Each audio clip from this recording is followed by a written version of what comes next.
এখানে একটা ডেফিনিট ইন্টিগ্রালের একটা প্রবলেম দেয়া আছে। এর লিমিট হচ্ছে ইন্টিগ্রেশনের লিমিট হচ্ছে -পাই to pi 2x into 1 plus sin x dx by 1 plus cos square x, তাই তো 1 plus cos square x।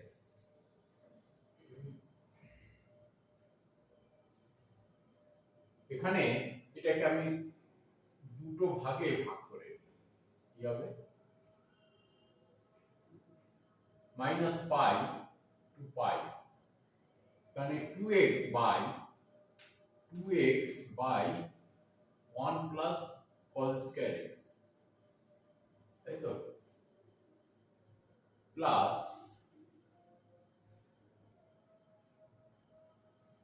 -Pi to পাই, মানে কি হবে 2x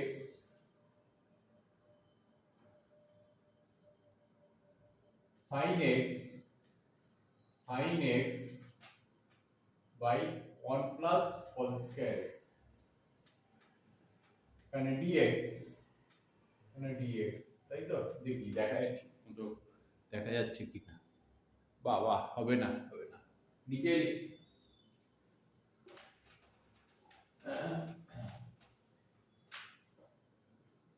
equal to integration -pi to pi, first part হচ্ছে 2x by 1 plus cos square x, আর একটা কি plus -pi to পাই কি হবে 2x sin x by 1 plus cos square x। আমরা এইটাকে fx ধরে নিই, বুঝলে? কারণ আমরা -a টু a যদি হয় কোনো একটা fx, তাই তো fx যদি থাকে dx, এই ধরনের প্রবলেম থাকলে fx ইকুয়াল টু যদি -fx হয় না, আমরা fx x equal two -fx হয়, তাহলে সেটাকে বলি তোমার অড ফাংশন, বুঝলে? অড ফাংশন ডেফিনিট ইন্টিগ্রালে একটা খুব ইম্পর্টেন্ট প্রপার্টিজ, বুঝলে? যদি এই রকম থাকে -a টু a, তাহলে এইটাকে আমরা চেক করে দেখতে পারি fx fx ইকুয়াল টু এটা লিখি প্রথমে 2x by 1 plus cos square x, তাই তো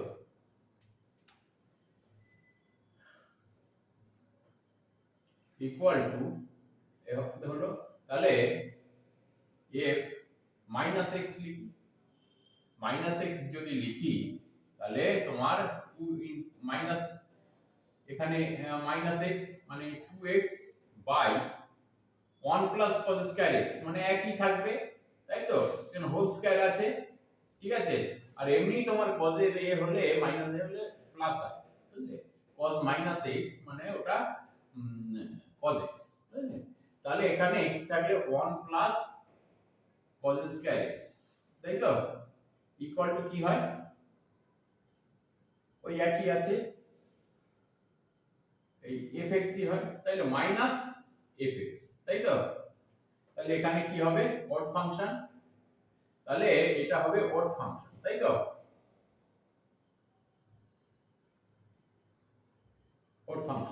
অড ফাংশন হলে কি হবে এই টোটালটাই হবে 0, তাই তো কখন যখন -a টু a থাকে, এখানে পাই টু পাই রয়েছে, তাহলে এখানে এটা 0 হয়ে যাবে, টোটালটাই 0, তাই তো ইকুয়াল টু 0 প্লাস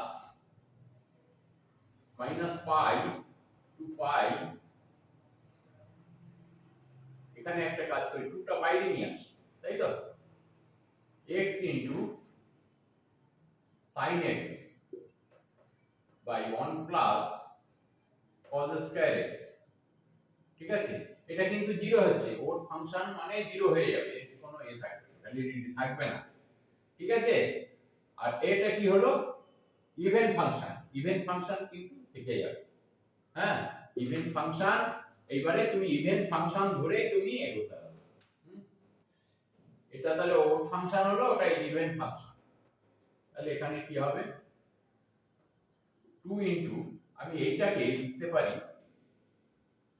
হ্যাঁ 2 লেখো এখানে 0 টু পাই, ঠিক আছে, x into sin x by, তাই তো এখানে মাইনাস পাই টু পাই আছে, এটাকে যখন 0 টু পাই লিখবো তখন 2 একটা 2 চলে আসে, ঠিক আছে, ডবল হয়ে যাবে। কেবল 1 প্লাস cos স্কয়ার x, এই হলো। এইটাকে এবারে আমি কি লিখতে পারি, এখানে বাইরে লেখো 4, এখানে একটা কাজ করো 4x sin x by 1 plus cos square x, তাই তো 1 plus cos square x।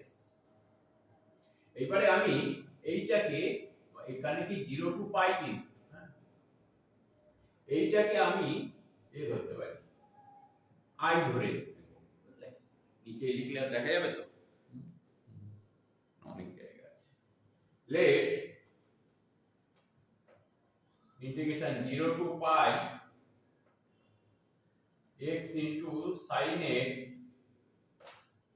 by 1 plus cos square x, এইটা এখানে i ইকুয়াল টু, এই হলো। তাহলে এটাকে যদি i ধরি 1 plus cos square x,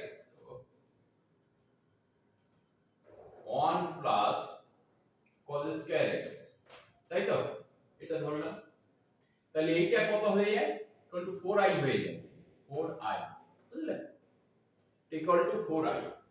এবার এইটা নিয়ে এগিয়ে যাই আমরা, ঠিক আছে, এখানে আমরা কি লিখতে পারি 0 to pi pi minus x into sin pi minus x, তাই তো, by 1 plus cos square pi minus x, equal to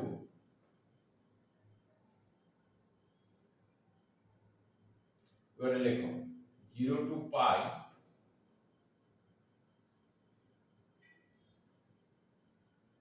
pi, এখানে দু ভাগে ভাগ করছি, pi into sin x by কত 1 প্লাস cos স্কয়ার x, তাই তো, মাইনাস কি হবে মাইনাস হচ্ছে ওই একই 0 to pi x sin x by 1 plus cos square x, তাই তো, তাহলে এটা কত হয়, এটা i হয়ে যাবে, equal to i equal to লেখো আবার pi into 0 to pi sin x by, এটাকে একটু দেখুন, এখানে এটা সেকেন্ড কোঅর্ডিনেট হবে, তাই তো, তাহলে ওটা অল সাইড মানে এটা পজিটিভ হয়ে যাচ্ছে, আর যেহেতু পাই আছে sin x হচ্ছে, কিন্তু এটা তোমার নেগেটিভ হবে, কিন্তু যেহেতু হোল স্কয়ার আছে সেই জন্য ওটা পজিটিভ হয়ে যাচ্ছে, ঠিক আছে, তাহলে 1 plus cos square x minus i, তাই তো, और তাহলে একটু নিচে 2i ইকুয়াল টু কত হচ্ছে pi into 0 to pi sin x by 1 plus cos square x, তাই তো? দেখা যাচ্ছে তো? cos স্কয়ার x 2i, তাই তো? এবার আমরা কি ধরবো? Let cos x equal to কত z ধরি, তাই তো? cos x equal to z যদি ধরি তাহলে minus sin x into dx, তাই তো? ডেরিভেটিভ করলে কি হবে? Minus sin x into dx equal to dz, তাই তো? তাহলে sin x into dx equal to minus dz, তাই তো? এই হলো। দেখো এবারে আমার লিমিট গুলো কিভাবে পাল্টাবো? লিমিটটা হচ্ছে এখানে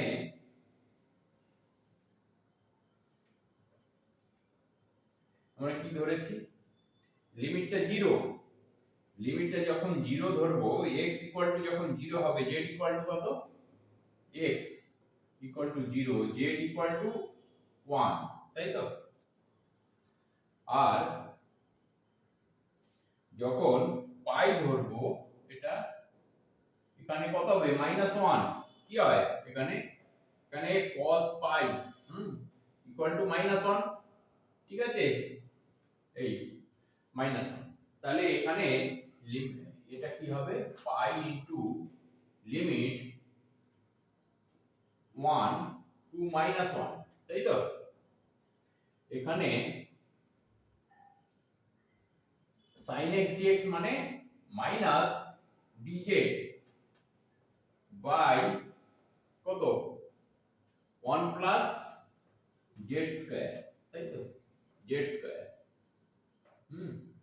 এটা মুছে দাও। আর দেখা যাচ্ছে তো নাকি লিখেই যাচ্ছে? হ্যাঁ, 1 plus z square equal to, দেখো এখানে আছে 1 টু -1, তাই তো? এইটা যদি আমি লিমিটটা উল্টিয়ে দিই তাহলে এটা কি হবে? মাইনাস হবে, এবং মাইনাসে মাইনাসে প্লাস। তাহলে দেখো এখানে পাই ইনটু -1 টু 1 যখন করব, তখন এই নেগেটিভ আর এমনি এখানে নেগেটিভ আসছে, নেগেটিভ নেগেটিভ পজিটিভ হচ্ছে, নেগেটিভ আর নেগেটিভ পজিটিভ হয়ে যাচ্ছে। তাহলে dz by 1 plus z square, তাই তো? কি হবে? Equal to pi into tan inverse z, তাই তো? এখানে তোমার -1 থেকে 1, তাই তো? আর লেখা যাবে নিচে, আর লেখা যাবে না। এখানে দেখা যাচ্ছে না?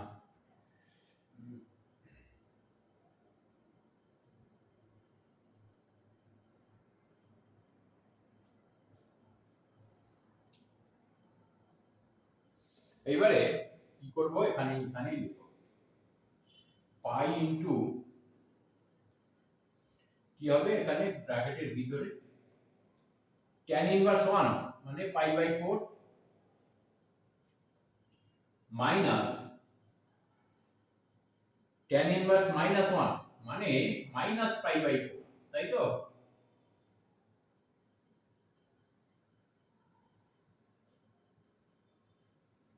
তাহলে কি হবে?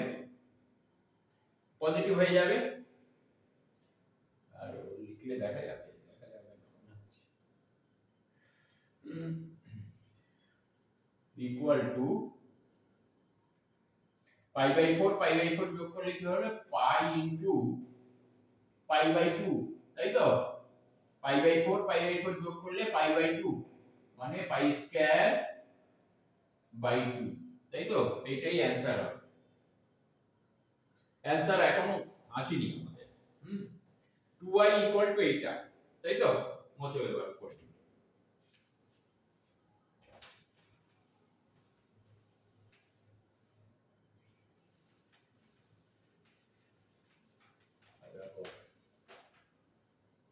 তাহলে 2i equal to pi square by 2, 2i equal to pi square by 2, তাই তো?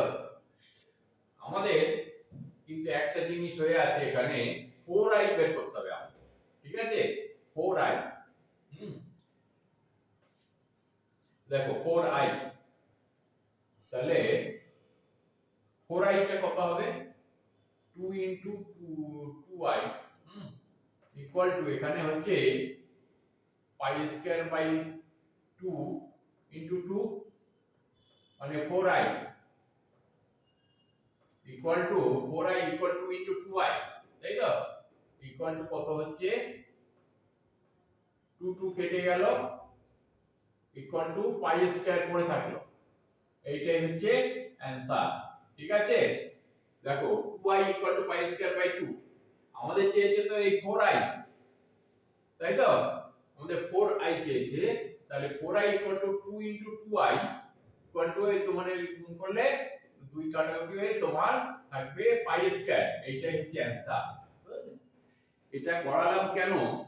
কারণ আমরা অড ফাংশন এবং ইভেন ফাংশনের কোনো প্রবলেমে এখনো ঢুকিনি। সেই জন্য যদি এই ধরনের কোনো প্রবলেম চলে আসে, দেখো আমি দেখালাম ওখানে f minus x equal to minus fx যদি হয়, সেটা অড ফাংশন কখন? Minus a to a fx, তাই তো?